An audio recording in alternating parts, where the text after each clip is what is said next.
part 2 of my June series of sharing the goodness of God in hopes that you will too. So this just happened a couple years ago, and it's the season where I title "If It Could Break, It Was Breaking." So we had experienced like weeks upon weeks of things just needing to be repaired and replaced, and we're just,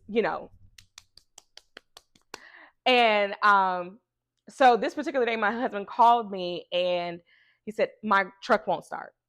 So of course I'm frustrated and like, so I had to get in my car. I'm on my way to him and I'm in the car and I said, God, I do not understand why you are allowing all of these things to take place. Like, it's getting really expensive. This season is expensive. I do not understand. And while I'm saying those things, there's a notification that hits my phone. And there's a car outside of our house that I just do not recognize. And I'm like, who in the world is outside of the house? My husband ends up calling me back and he says, hey, when you get back home, look under the doormat. I'm like, okay. And so I get back home, I look under the doormat, y'all, there was money under the doormat. This person left money under the doormat. Not a member of the church. And the reason why I like to mention that it's not a member of the church, because God will use whomever he has to use to bless you. You know what I mean? Not a family member, not a member of the church.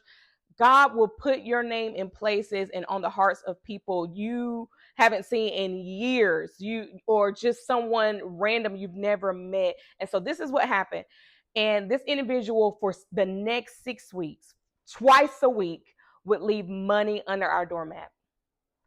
And when I tell you God moved in such an abundance, like in the 6 weeks, it was just overwhelming because it was more money than we had been shelling out. Do you get what I'm saying? This is God. When you live and trust in him, he will bless you in abundance. You will not have room enough to receive.